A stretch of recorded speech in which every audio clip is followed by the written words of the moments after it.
Welcome back to another video. Today we are in the Open Great League, and let's see what team we're running now. We got the Registeel paired with the Mantine and Gligar. We get switched out into the Sableye, so we're going to switch into our Mantine here. Mantine is going to have to tank a move. We're going to have shield here. We're going to have to tank a move eventually, but we decided just to early shield right there. We go for the Aerial Ace. One Aerial Ace plus some wing attacks already takes it into the yellow. We're going to go for another wing attack or Aerial Ace right there. Here we're going to have to, okay, we're going to double shield actually, okay, and we're going to try our best to get another Aerial Ace to go through. We do tank that foul play. They do decide to switch out to try to get a little bit of a farm down, but we save the energy on a Mantine and we switch into the Registeel. This Registeel is going to have to tank a Thunderbolt, but we're going to be able to get to a Zap Cannon. So this Zap Cannon does debuff our opponent's Lantern. And now we're going to go for another Zap Cannon to either get a shield or to get the KO. Our opponent does shield it, and it is double debuffed at this point. So we do survive this Thunderbolt, which is kind of good. But our opponent ends up switching out. So we're going to quick swap right back into our Mantine and take out that Sableye with our Mantine. And now we're faced with the Lantern versus our Gligar here. They go for one serve.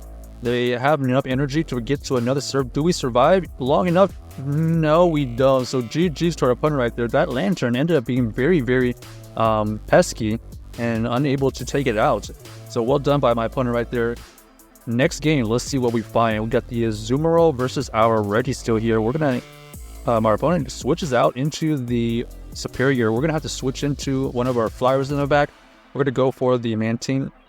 This Mantine here does have the Aerial Ace to throw back, and let's see what we do next here. They win the CAP, so if we want to get this move off, we're going to have to shield, but we end up deciding to just let it go because now we have a potential farm down with either the Regi or the Gligar, so we're deciding to go with the Gligar farm down. Not quite. We're going to have to tank an Aerial Ace. Our opponent here is going to come back in with the Azumarill.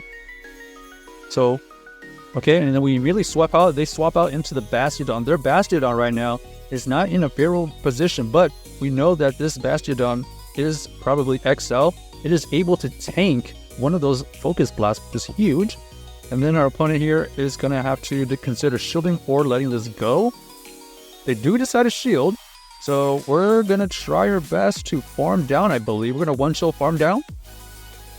We do shield. No, we don't. We go for the Zap Cannon as they have swapped out into the Azumarill. No debuff on that Zap Cannon, so we're going to shield here no matter what. Ends up being the play rough bait, and then we're going to throw on ideal timing. This Zap Cannon will get huge damage and the debuff right there. So we're trying to farm down. We're going to try to force them to use some energy, but it looks like they are unable to do that, so we're going to switch out to stack the energy, and then they are left with the Bastiodon left. So GG's to our opponent. Ended up being a close game.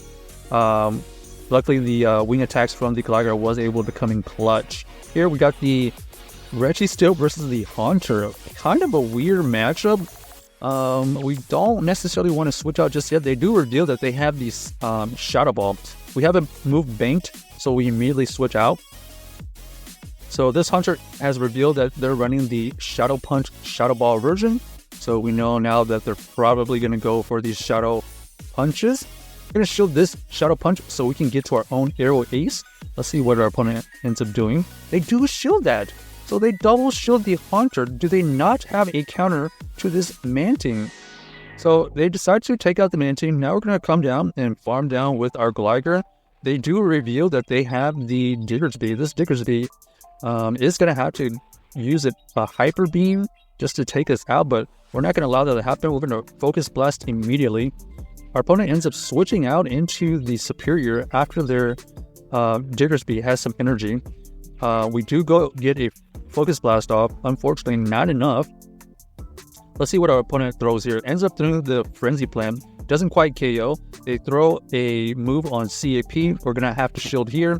This next Aerial Ace is going to have to be undercharged. So we do undercharge here, and we're going to try our best to farm down. Huge farm down right there, as we perfectly are able to farm it down with the move And we are able to win CAP versus that Diggersby. We know that Diggersby had 100 energy, or at least a move, and we were able to snipe that end game because Gligar wins the CAP versus that Diggersby. So GG's. Next, we are met with the Venusaur. They decided to switch out into the Swampert. We're going to switch out into the Mantine. Pretty favorable matchup for us right here. Even if they, right, like I was going to say, even if they have Sludge Wave, we are able to survive at least one. They have to get to another Sludge Wave in order to take us out. Here we know that we can shield here.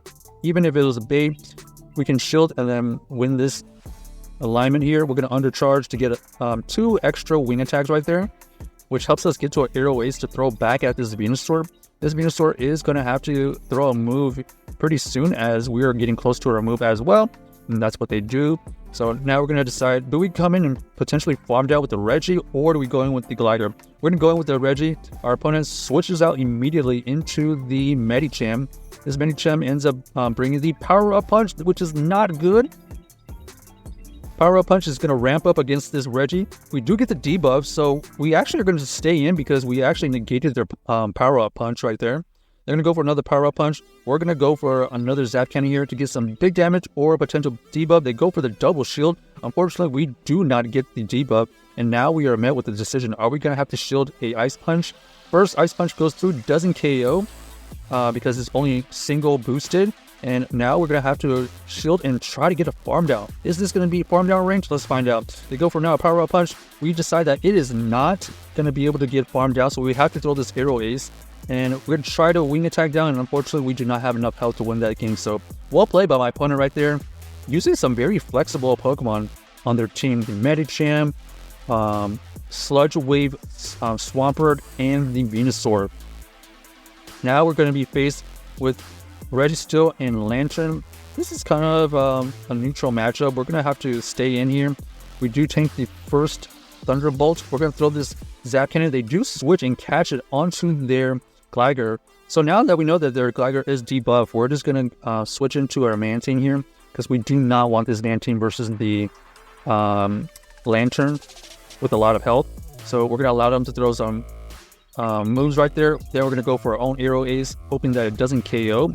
So now we're going to be able to farm down. They realize that they want the farm down, so we realize that we do not want to KO them. Not quite yet. So we wait for them to make a move, and we wait for our clock to switch so that we can switch out immediately as well. Our Registeel is going to go for our Zap Cannon. We do get the debuff on this Lantern, so we're going to force them to use some energy. Once Surf goes through, doesn't quite KO, we don't get to another move, so that's a great farm down by my opponent right there. And now we are going to have to come in with our Gligar because obviously we don't want to go in with our double weak to electric Mantine here. So looks like our opponent ends up switching out into the Drapion. This Drapion is going to get to their moves really quickly. So we're going to have to throw these Aero Aces as much as possible to try to get it to farm down range. Our opponent here ends up over farming a little bit, I think, and we are able to get to a third Aero Ace. They decided to let it go so they can farm down with their Lantern. And now we have a decision to make. Are we going to go for the double dig, or are we going to just go for a bait? We decided to go for a dig. They actually let it go. And this is a no-brainer. We have to use our shields here, even if this is not the right play. We're going to have to just invest it. And luckily, we have enough wing attack damage to take out that last Pokemon. So check out this team if you haven't already, and let us know if you enjoyed the video.